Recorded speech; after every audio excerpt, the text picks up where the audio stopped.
Well, I am thrilled. I'm absolutely thrilled to be here. And I want to just first of all thank Dana and her amazing team from KC Arts, just an extraordinary community, and also the Kauffman Foundation. That this building is here for all of us is extraordinary. So I just want to give a shout out to that. You know, to be able to come together in community is so, I think, special. And coming out of the pandemic, I think we all learned how important community is, and I think how really ripe the time is for us to figure out what it means to be a community, what it means to collaborate, what it means to create.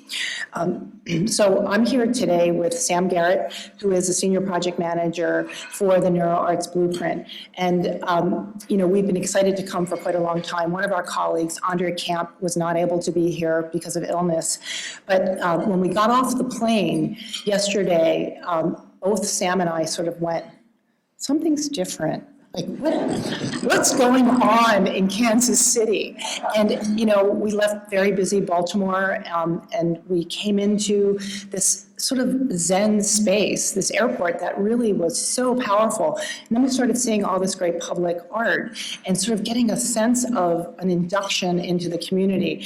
And we were greeted by David, who picked us up at the airport, and he, I think, quite generously gave us a beautiful introduction to Kansas City and reminded us about Charlie Parker, reminded us about Walt Disney, talked about the wagon trains and how this was really a community, and that's an intersection, and it really is still a crossroads community where people come, they might be passing through, but a lot of times they say, I really love it here and I want to stay. But also we talked about barbecue.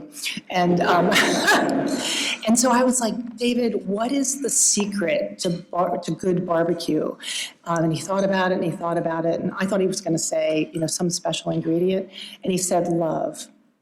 And I think that's something that's really important as you do your work today here, is that this is a community that has come together, and it's a place where anything is possible that you imagine. And I think what you're imagining today is really the beginning of building a community even stronger and more resilient than currently exists. And I think that's a really exciting proposition.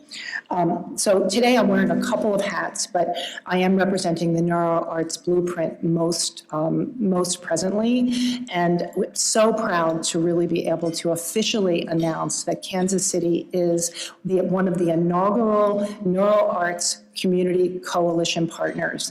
And so this city is really the beginning to help us figure out how do we create the cities all over the world that are really coming together and holding together to be able to use arts and aesthetics for health, well-being, community building, and all the things that Dana so beautifully spoke to. So I just want to say congratulations. Very exciting. Very exciting. So I also realized that there's no way I'm going to be able to do this in 15 minutes, so so bear with me. I just want to give you a brief overview of some of the work that has built to this day, and talk a little bit about the book that you have in front of you, and then set the framework for this afternoon. So just to begin, Dana mentioned the International Arts and Mind Lab, a Center for Applied Neuro Aesthetics. This work started because we had a donor, a woman named Marion Peterson, who I shout her name at the rooftops because she had this vision that the arts could save the world. And I'm in a school of medicine, and you can understand that there were a lot of people that were pretty skeptical about that. But she said, no, we need to understand more about how the arts change our brains and bodies. And by understanding that, we're going to be able to apply this. And so beginning in about 2008, we were able to be provided a canvas, literally a blank canvas, to start to mess around with what would it really mean if we could think about translational research, so bringing neuroscience research, cognitive science, public health, psychiatry, psychology, neurology, all of these fields together in service of humanity, in service of physical health, mental health, learning. And so she really provided us that opportunity. In our lab, we do 4 things. We work in research, field leadership, community building, outreach, and education. And I'm just going to touch on a couple of these things in the interest of time. In basic and translational research, we literally work across the entire university. So we have 7 schools, and we work in all of them, depending upon what problem we're trying to solve for. We're very interested in this idea around whole person and systems approach. So as I think everyone here knows, if you can't feel well, you can't learn. If you can't learn, you can't really move into the community. And if you can't move into the community, you're not going to have a good job. You're not going to have a stable environment. And so we're very interested in this whole idea of child development, rehabilitation, mental well-being, but also physical and physical health and community building.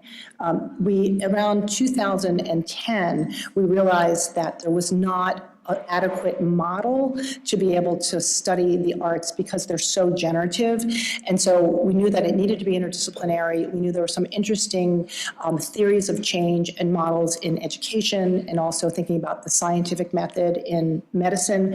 But we needed a model that we could really kick the tires on. So our lab, working with about 40 different disciplines, came together and put together this impact thinking model.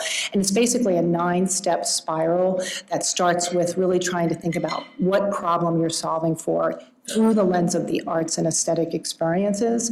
And so we're agnostic to the art form, we're agnostic to the problem, but what we are committed to is a process, a rigorous, repeatable process that we can begin to really understand different art forms against different problems. So I call this solution science, and it's really geared to bringing basic science, bringing translational research, but with the idea that ultimately we're going to be looking at dissemination and scaling. And then we bring people together, we do a lot of community building. The Neuro Arts Blueprint, which I'll mention in a moment, falls under the category of field leadership. And then looking really at this idea of outreach and education in all of its forms, whether that's a workshop, a certificate, a degree program, or helping to advance other programs all over the world that already exist, we might be able to add some additional value there. So the Neuro Arts Blueprint started in 2019, and it came about because our president said, all I do is hear about this neuro aesthetics stuff. What is this? What is this thing about the arts?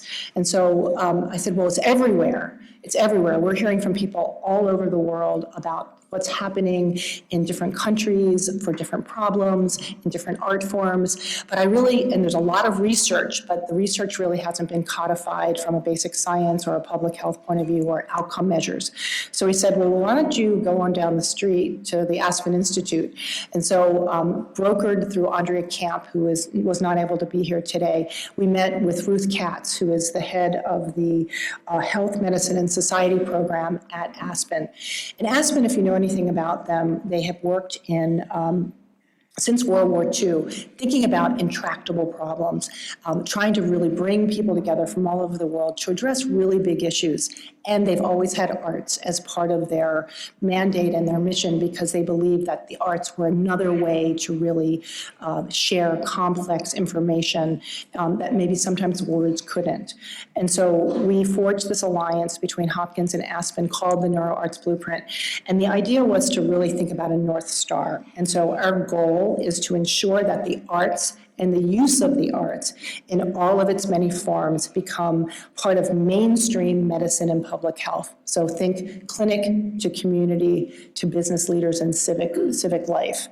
And so that really was our very sort of tangible ideal. And so we set out on a journey, and over the last now 4 years, we have met with many stakeholders, and I'll talk a bit about that in a moment. But just to kind of level set, when I'm talking about neuroaesthetics, neuroarts, what does that mean? So neuroaesthetics is the study of how the arts and aesthetic experiences, like the way they just dim the lights, that's an aesthetic experience, right? Measurably change the body, brain, and behavior. And how this knowledge, and this is really important, how this knowledge is translated into specific practices that advance health and well-being, learning, community life, all the things that we've been talking about. And so, there are so many practices that use the arts, and just to name a few, and I'll leave some out because, it really is ubiquitous. There's the creative arts therapists, and I think there are some in the room. There's OT, there's PT, there's psychologists, there's social workers, there's counselors, there's rehabilitation science people, neurologists. There's so many people. There's business HR folks that are using the arts to really advance any particular type of outcome or topic or theme. And so we really wanted to cast a very broad net. So when I talk about the neuro arts, I'm talking about the field of neuro arts, and I'll talk a little bit more about what it means to build a field. But by design, this is a big nest. The idea is to be inclusive, to include researchers in all disciplines and practitioners in all disciplines, which makes it messy, right? But I don't know, I think messy is good. And so we're really interested in this idea of bringing people together in unique ways, much like you're doing today. So in 2019, we formed an advisory board, and we set out to really understand what we call ways of knowing. And there are so many ways to know. So there's the basic science, there's practical ways of knowing, there's artistic ways of knowing, there's foundational knowledge, and there I would include indigenous cultures, of which there are still 5,000 indigenous cultures all over the world, people with lived experience, generalized knowledge. We wanted to really understand as much as we could about what was bubbling up and what was happening all over the world related to this idea around the arts for health and well-being. And coming out of that, we put together a blueprint, which you can look at there's a website that's neuroartsblueprint.org, and it has sort of an executive overview, but also a very expansive set of literature and evidence that we put together, including a global resource around all of the studies that had been done over the last 15 years in all these different disciplines. So we really tried to kind of coalesce as much as we could. We talked to every discipline all over the world. We literally interviewed hundreds of people and then did surveys where we were able to talk with thousands of people around the world. And it was the Blueprint team and advisory board as steward that said, let us put together what we think we heard you say and then check us. And let's make sure that we are co-creating this blueprint, this sort of roadmap to really bring the arts and health and well-being together. And these are the 5 recommendations that came out of the blueprint. The first is to strengthen the research foundation, and that's all research. So certainly basic science research and translational research, but also economic research, thinking about outcome measures. What do we know at a community level? What do we know at a national level? What do we know at a global level? The second is to honor and support the arts practices and that promote health and well-being. Again, all of those different disciplines. To expand and enrich educational and career pathways. And implicit and woven through the entire blueprint is this idea of diversity, equity, and inclusion. And so really fueling these new ideas around educational and career pathways and how to bring more people into the community, into the field of practice, wherever they choose. And so that's even dipping back into high school and working with high school counselors to say, how do you begin to help your middle schoolers and high schoolers think about career paths that they've never even heard of? And so that's a very important and exciting kind of recommendation. And then the fourth is looking for advocacy for sustainability for both funding and policy. And as I think many of you know in this room, funding, there's arts funding, there's science funding, there's health funding. They don't often come together. There's a public-private gap often.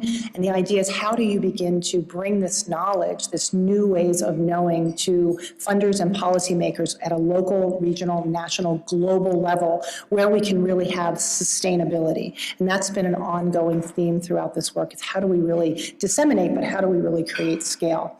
And then the last is building capacity, leadership, and communication strategies.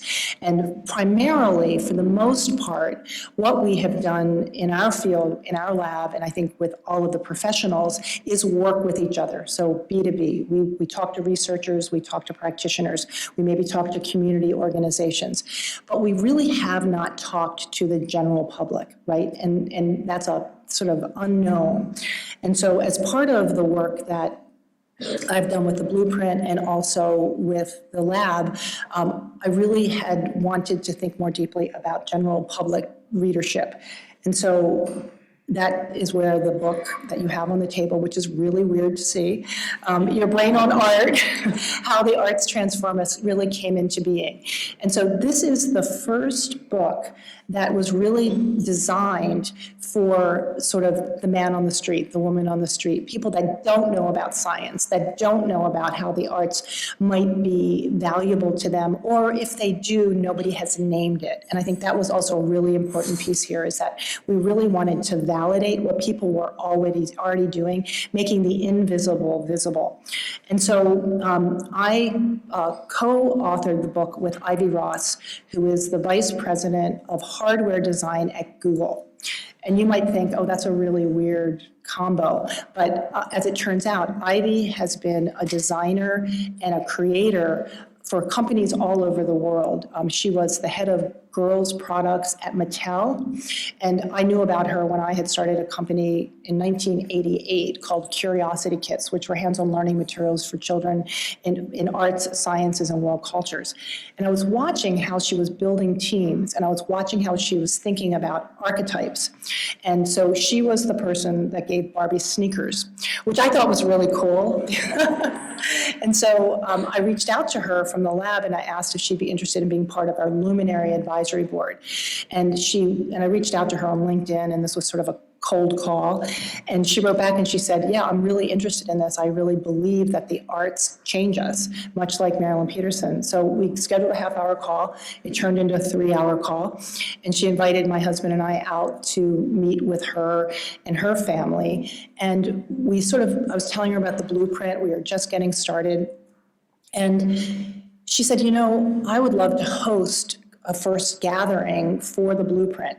And so we put together this group of what we called the Noah's Ark, 2 dancers, 2 visual artists, 2 philanthropists, 2 neuroscientists, 2 cognitive scientists. So of course it was a very awkward experience. And they didn't know each other. The dancers didn't know the visual artists, and the researchers didn't know the dancers. And so we wanted an icebreaker. And we decided that the best icebreaker would be a simple question, which was, have the arts ever impacted your life in any way? And I think if you all just take a moment and think about that question, it's not too hard to find more than one example of that. And what turned into a simple question was afternoon of people sharing profound stories about music and Alzheimer's, about learning differences and dance, about building spaces that really changed their experience with trauma, and on and on and on. So out of that experience, I said to Ivy, I really think that I want to write a book that can be a book that would serve as a touch point for all of us who aren't going to be in this field, but that this could really help us, because the reality is the arts are accessible, they're immediate, and they're really affordable if you think about what art is at its core. And so I said, would you be interested in doing this with me? And she said, this is the book I've been waiting for. And that's really what sort of launched us into writing this book. And it took 4 years. It took 4 solid years to write the book. And I think it's for a couple of reasons. One is that this body of knowledge had never come together, and it had never been given a narrative where we all could find ourselves. So I just want to spend a moment explaining to you how the book is organized and a little bit about some of the findings, and then share some information about the blueprint. So the book is first, in the very beginning, we give you the hard stuff first, which is called The Anatomy of the Arts. And it really talks about your neurobiology. And what I think is profound about this work, and if there's neuroscientists in the room or cognitive scientists in the room, I think, find them, because they can give you sort of some really great rationale for this. But we are literally wired for the arts. Without question, we are born with 100 billion neurons, plus or minus, and those neurons are there for you to bring the world in through your sensory systems. And your sensory systems are pretty extraordinary, when you think about how rapidly you can smell or taste or hearing or touch. These are amazing mechanisms that we have that allow us to bring the world into our bodies and to make sense of the world. And When that happens, and from the time you're born, you are creating these opportunities for synaptic connection. So all of your neurons, these 100 billion neurons, connect to each other in quadrillions of connections, and those connections create neural pathways.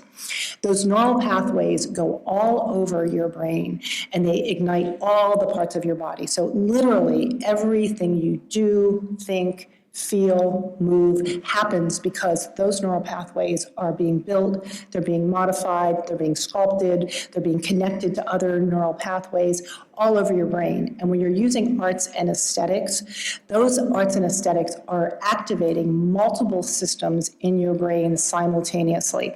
So think about this as like an amazing understanding that you are literally ready to be able to bring in these salient experiences, which are arts and aesthetic experiences. And when I say salient, what salient means is you could never bring in all of the things that are happening around the world. You know, there are just quadrillions of things happening in this room, but you're focusing on me. Because what I'm telling you right now is either practically important to you or it's emotionally important to you in some way. And so you're honing in. There's another great term called the cocktail effect, which is all this other stuff goes back and you're going to stay focused on the person that you really want to talk to and you really want to understand. And so these salient experiences are actually creating very strong synaptic connections. And simultaneously, your brain is also pruning things that are no longer important to you. So your brain's able to build these very strong connections and then be able to let go of things that are no longer important to you. That lays the groundwork for all of the things that the arts can do and in all these different parts of your life. We also talk about a couple of different parts of your brain, like the prefrontal cortex, where you both are looking at interest and mastery, but also flow. And then talk about the limbic system and the sort of emotional part of your brain and how important that is for you. And an area called the default mode network really is the part that makes you, you.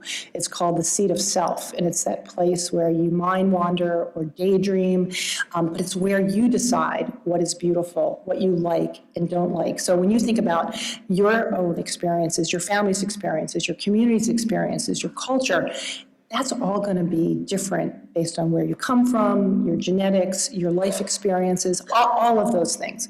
So this first chapter tries to kind of lay that groundwork. And then we have a chapter that's about the day-to-day. So day-to-day, the twists and turns of day-to-day, and how we really want to most optimize that in terms of well-being. And we talk about things like space and the value of space, thinking about stress and anxiety and how the arts can sort of weave into that to really help you move through your day-to-day. One example I'll briefly give is some work that we shared about with a researcher named James Pennebaker, who talks a lot about expressive writing and how just writing something that you've held, that you might consider it a secret, but something that you've held that might be a burden for you, just releasing that into writing can lower cognitive load and also lower cortisol. So we give a lot of examples of those kinds of things in day-to-day, and also ways that you can really move into more of an elated space. We then move in to talk about serious mental illness, trauma, and PTSD, and share many, many stories and lots of science about how trauma can be released through visual arts, through dance, through other modalities, and also in working with a story for Save the Children Heart, how we can really start to work with our children to prevent and protect so that children who move into these traumatic experiences have greater capacity, have more resilience to be able to move through those twists and turns that inevitably we all meet, whether we meet micro or macro traumas. And so thinking more deeply about that. And then there's a chapter on physical health, and it's chocked full of information about the sort of day-to-day aches and pains and chronic pain, and thinking about different art modalities through palliative care and end-of-life care, and even looking into some work around Alzheimer's. And there's some great work from a woman named Liwei Tsai at MIT, who's looking at light and sound, 40 hertz of light and sound, and being able to use that for Alzheimer's and dementia, and literally being able to break apart plaque and have that be released in the waste system of the brain. And so, when I think about aesthetic experiences, we're thinking about all of those things. We're thinking about light, sound, touch, taste, all of these things that really impact us, and sometimes we don't really remember because we're often so transactional. And then we talk about learning, and I'm so happy to hear that there's going to be a learning gathering, an education gathering, because learning is really so much about what the brain does. And learning in school, K-12 and college, lays the foundation for later life and business. And so this connection between workforce and early childhood development and learning across the lifespan is so important. And what we know is that the arts literally change brain structure. And when I say structure, I mean make the brain larger, increases the cerebral cortex as a maker and a beholder. It changes myelination, which is the way those neural pathways get coded so they're protected.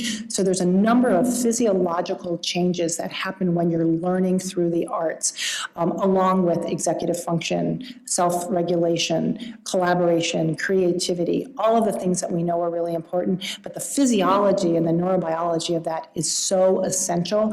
And so to leave arts on the side as a nice to have, as an enrichment, or even as a way just to teach math and social studies leaves a fundamental gap in why the arts are so important for learning. So we talk a lot about learning, and I'm a real advocate for that. And then we talk about flourishing. There's a whole chapter on flourishing. And just to say that we don't want to just survive, we don't want to just cope, we want to thrive, we want to amplify excuse me, our human potential.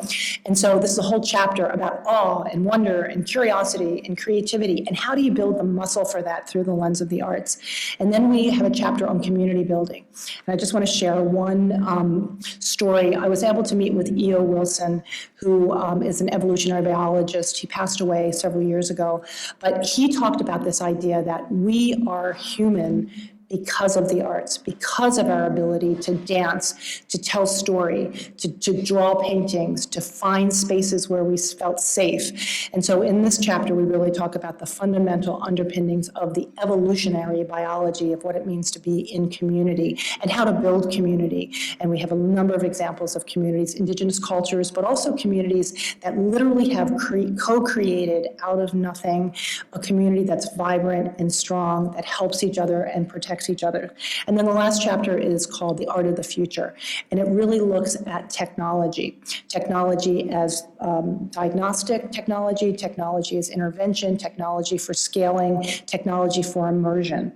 And so I'm really excited to share the book with you, and it's really been a gift to have so many people share their stories about their lives as they've read through the book, and it's really made many things for them visible and I think validating. So I'm excited that you have the book and really, really, really excited about it. So let me jump in very quickly to talk a little bit about the blueprint. So much like any field, we really are excited to be able to build the field of neuro arts. So think women's health, bioethics, think neuroscience that is only 100 years old. We are literally building a brand new field that's never existed. And in order to do that, we spoke with a lot of these folks who had been field builders. Genetics is another group we spent a lot of time with, thinking about what are the foundations for building a field. And we came up with three basic things. One is evidence. What do we know? And all the evidence that I was just talking about, economic, neurobiological, outcome measures, community, lived experience. What do we need to know? And the next is infrastructure. How do we build this together? What does that look like at a hyper-local level, at a national level, at a global level? And then what are these communities? So it just talked a lot about the general public, but also these communities that are hyper-local, the communities in healthcare, in education, in business. What do we mean by community? Certainly public-private partnerships. What does that mean? And we're all in so many different communities at any given time. How do we really hone in on that? So this is sort of, there's a three-phased approach to building this work, and I'm just going to briefly talk about the first phase around evidence, infrastructure, and community. And this is kind of how we organize all of the work that we're doing in the blueprint.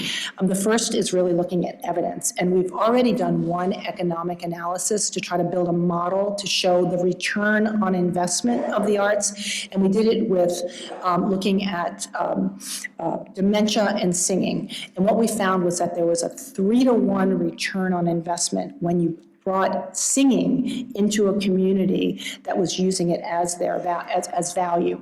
We're also working on a research agenda, and right now there are 5 research areas. One is neurodegeneration, the second is mental health, the third is rehabilitation,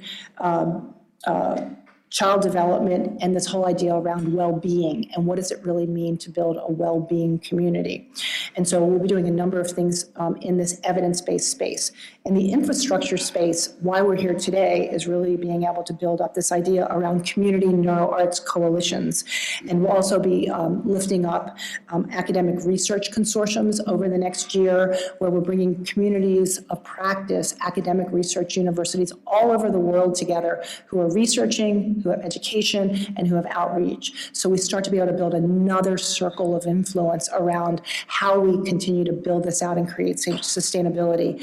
And then the third is community, and looking more deeply at how we come together, how we message at a high level, how we message at a local level, and then thinking about fellowships and award recognition programs. So this is sort of in the works over the next year, and that's very exciting. 2 projects that are very exciting. One is the Neuro Arts Resource Center, and Sam Garrett, who I mentioned earlier, is driving that initiative. And this is literally a global virtual watering hole. So you can come here at the end of this calendar year, and you'll be able to find your colleagues, your local colleagues, you'll be able to find national colleagues, global colleagues. You'll literally be able to search, I'm looking for someone who's working with youth violence in Africa, who's actually using drumming. Can you tell me who's doing that? What's the research? Who are the practitioners, and how do I find them? So the idea is that we can find each other, we can come together as a community. There also will be a directory of practitioners and researchers, professional organizations, funding opportunities to come to different conferences and webinars. So all of the organizations that you know and more will have a home here. And we're really excited to be lifting this up. And so think of it as kind of your global place to come.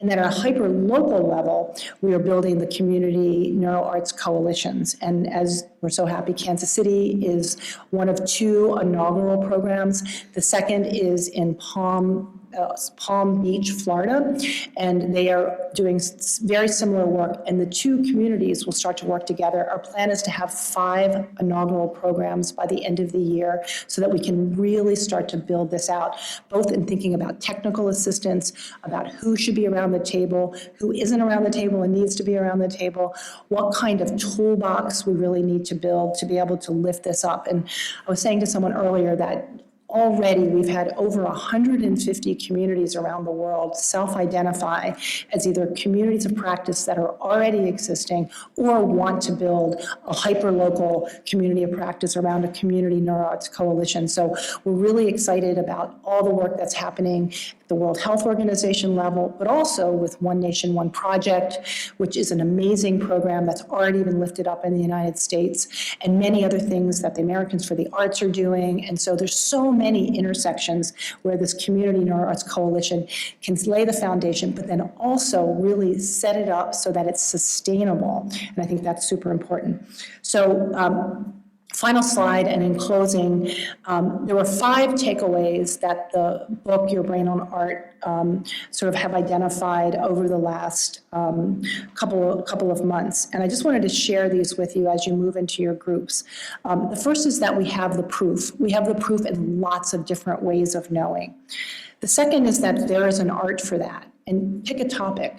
Alzheimer's, dementia, mental health, child development, community development, innovation in the workplace, stress, anxiety. There is an art for that, and there are very different mechanisms in play depending upon what you're touching. Anytime, anywhere, any art form. As I said earlier, accessible, immediate, and affordable. I can't think of anything else that I know of that exists in this universe that you can touch this minute. You can hum, you can sing, you can dance, you can doodle. It turns out that doodling makes you more attentive, and also you retain information better in this very moment. And so I think we've really left the arts on the table and not brought this birthright forward to really come to bear on all the things that we know are so important. The fourth is that the future is immersive and sustainable, that this is sustainable through technology, through all the other things we know. And then last, change your lens and change your life. Just by shifting the aperture just a little bit and seeing the world through this lens of opportunity through arts and aesthetics, everything shifts. And so I just want to say thank you so much for your time today. And I'm really looking forward to this afternoon. So thank you.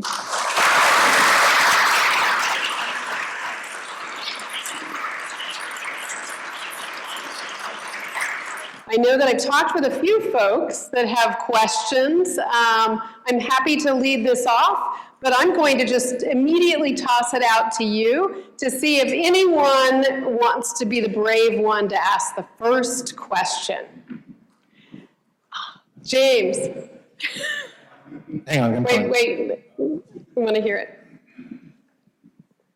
This may need to involve Marita also. How about public art and the impact of the arts on community well-being for those social determinants? And, you know, maybe the Public Art Network needs to be involved, I'm thinking.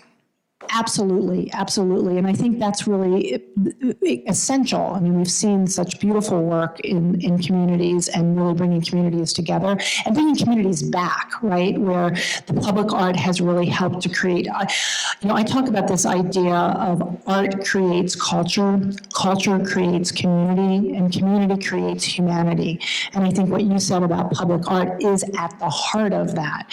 And in so many communities, you know, for many reasons, art has not been in the communities. And so fostering that idea, Maria Rosario Jackson, who is the head of the National Endowment for the Arts, talks about this idea of a culture kitchen and being able to use in community building art. And so I think we really need to make sure that that's there. Thank you. There's, I don't see who it is, blue shirt, yeah. Tell us who you are and then your question, if you don't mind. Thank you. I'm Paula Vogt. I'm a nurse practitioner, and so I'm very interested in the medical part of it. But, you know, currently with all the violence that we have in our society, the mass shootings and all, is there currently a program or something developed that would help the violence to combat that? And that's my main question first. Yeah, that's a great question. And did you say you're a nurse practitioner? Yes. So I think also, you know, for first responders, nurses, EMTs, artists, you know, this whole idea around fatigue and burnout is also something that I think the arts really are and have a really important role for self-care and for really helping us restore, renew, and revive, because I think we're seeing that fatigue in epidemic form. So I want to shout that out. There is work that's being done in communities that have significant gun violence and street violence, and this is with youth. And so I think we've heard over the last week Vivek Murthy, the Surgeon General, talk a lot about this idea of isolation and loneliness, and also the youth mental health crisis. And so there's been some work done in a number of cities around the country with 7th, 8th, and 9th graders, and first looking at understanding how they're feeling about youth violence and what's happening, gun violence in their communities. And a couple of things that I think are worth noting as sort of laying the groundwork for that. The first is that there is a real code of the street where kids don't talk about what's happening. They're not comfortable, it's not allowed, so they're already shutting down. They're already traumatized and they're already shutting down. So we know that. We also know that they don't want to talk to their families or teachers or peers because of this sort of implicit area of not sharing. So about 5 years ago, T. Rowe Price, which is a big financial group, started funding something called One Book. And you might think, oh, what could a book do? But what we found was that by bringing together a youth advisory board that helped to choose books that they thought would be helpful to them. They chose books around decision-making, identity, character development, and community. And so the one book, the first year, was called Long Way Down by Jason Reynolds. I don't know if anybody knows that book. It's a beautiful story about a brother who is thinking about avenging the death of his brother who was killed by gun violence. And he's in an elevator coming down, and it's a spoken word piece that basically is this boy's inner dialogue, talking about what I should do, what I shouldn't do, how would I make this decision, what is going to happen. And at the bottom of the elevator, he comes out and he makes the decision that the best revenge is living a life, is living his life, is finishing his school, is doing what he needs to do to get beyond. And so thousands of kids have read this book for this purpose, for this explicit purpose. And then they were invited to be able to create a piece of art that helped them share what they were feeling about this story and about this book. And then they were able to showcase this work. So many, many pieces of work around spoken word pieces, but also theater pieces, dance pieces, visual art, expressive writing, and they were able to share what they felt and how they were able to let go of some of the stigma by using art to share their stories. And you can see this could be applied to lots of different things in lots of different ways, lots of different age groups. We then came back and studied what they were thinking, what they thought about what they had done. And what they said was that they didn't know what they were going to create, but when they created it, they could see themselves. So self-reflection, a sense of understanding who they were in the space. They felt safe in sharing their voices in the arts, which I think is really extraordinary. And they also realized that they were empathizing and perspective taking with others where they weren't even able to talk about it before. So the outcome is now 5 years. Every year, there's been a different book. And this program is starting to scale all over the country. But it's a great example of how do you scale a best practice, right? And so we're really excited about being able to see that just something as simple as being able to use art to tap into something, then to be able to use art to share yourself. So maker and beholder can really begin to start to change the way a community is moving through something really difficult. And I think, that's may seem like a small step, but it's a start to trying to move toward this gun and street violence. And there's a lot of work that's being done in trauma around gun and street violence too, that's separate from working within schools, but bringing into the community. So every sector in these different cities has been involved in that. I think it's Vanessa. I see. Thank you for this question. What are your thoughts on some of the policy things that may be supporting your work and or hindering it at the local and or federal level or state? So we pay for what we value. And I think that the arts have always been seen as a nice to have, not a have to have for the most part at these very high policy levels. And so I think that's changing. And I think all of this work that we're talking about at a local level, a national level, a global level is changing. I was reflecting on this earlier today. When medicine really became something that we had the sense that medicine was going to cure cancer, was going to cure Alzheimer's, was going to cure all of these diseases, and that we were all going to be fine, I think there was so much emphasis and money put towards basic science, research, clinical practice, clinical care. And I think, we've kind of grown up a bit to say that while medicine is so important and basic science is fundamental, it's not the only thing.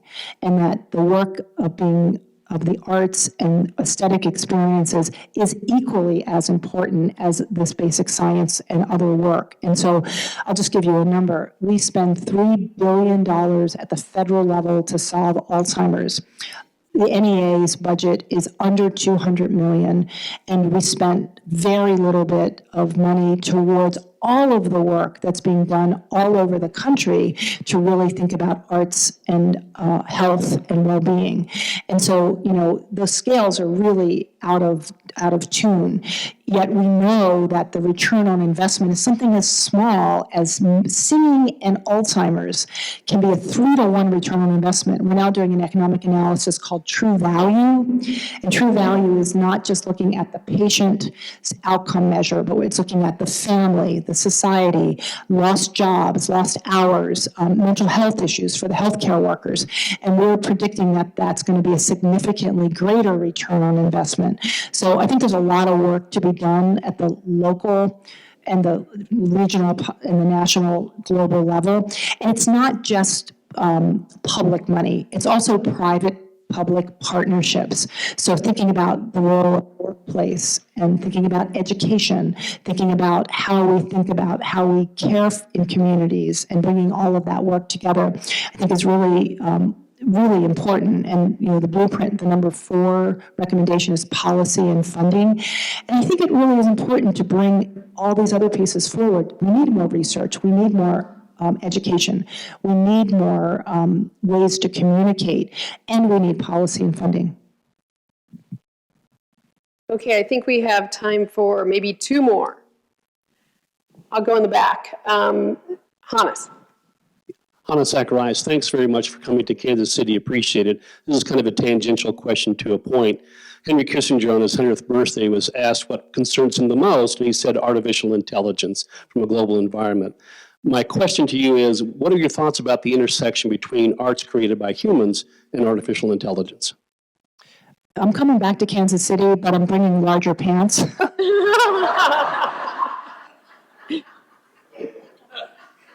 No, it's true. It's true.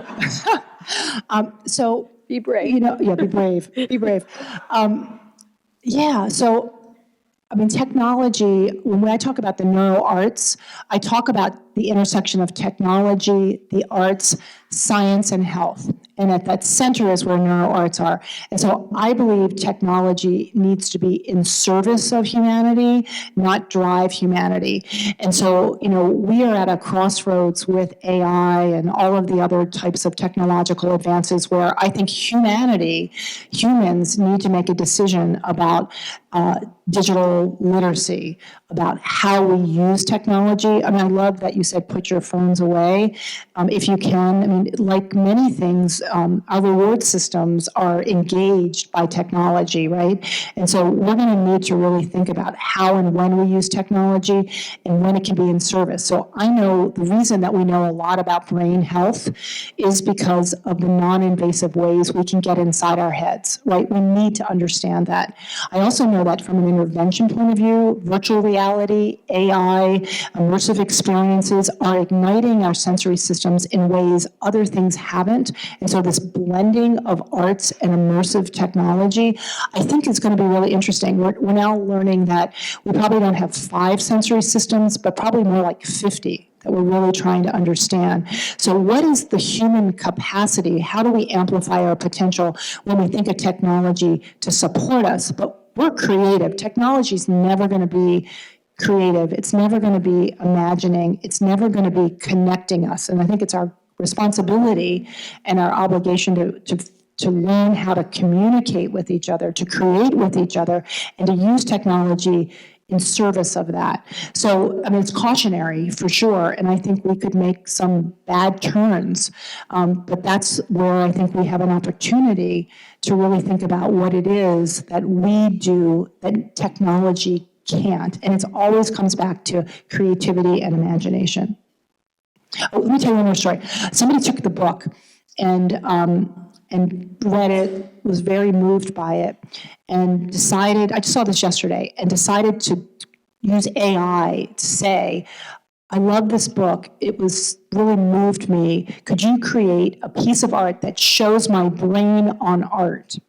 And then he posted it. And it's this sort of kind of very colorful piece of art. And people started commenting on it.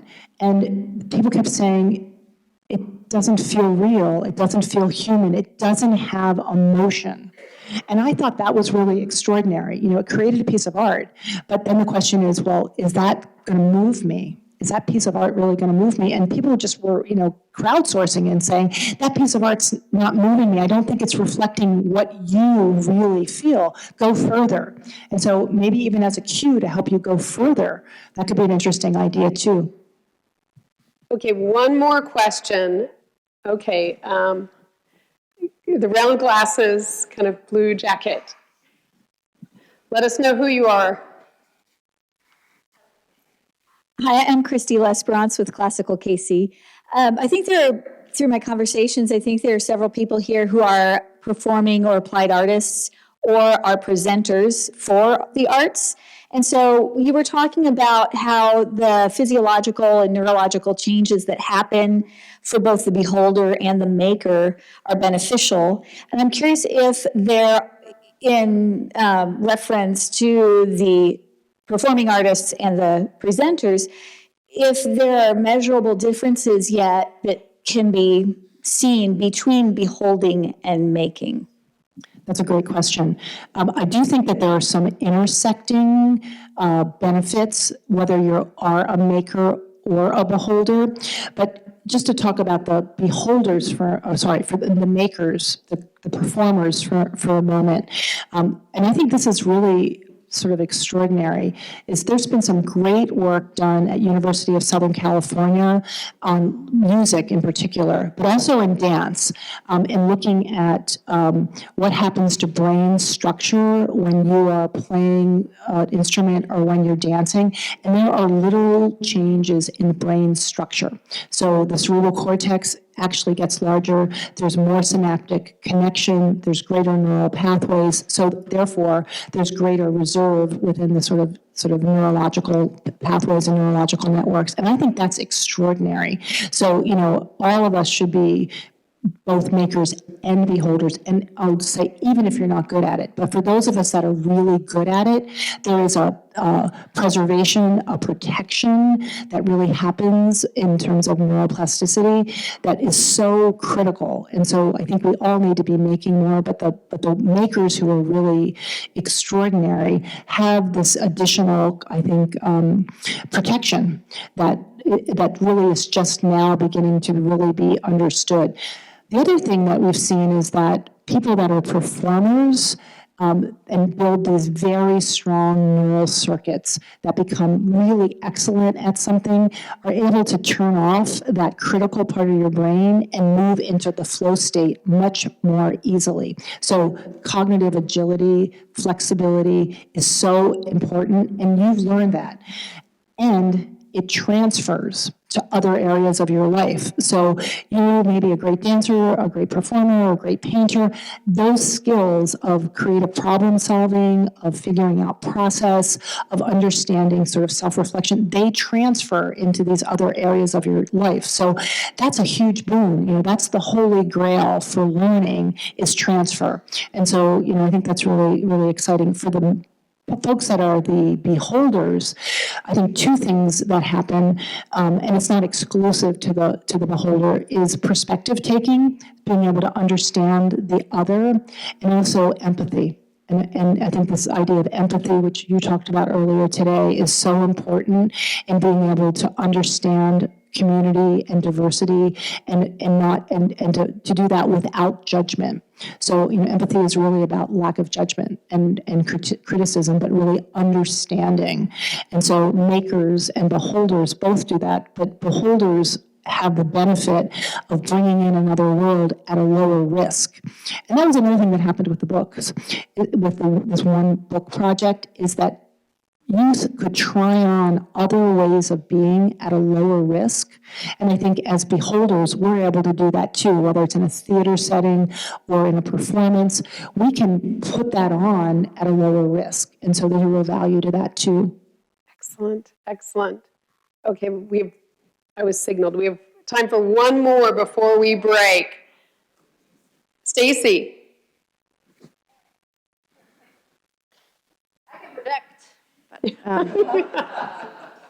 Hi, my name's Stacy. Thank you so much. Maybe it's appropriate to wrap up in this way. I'm so excited that Kansas City is an inaugural city for this program.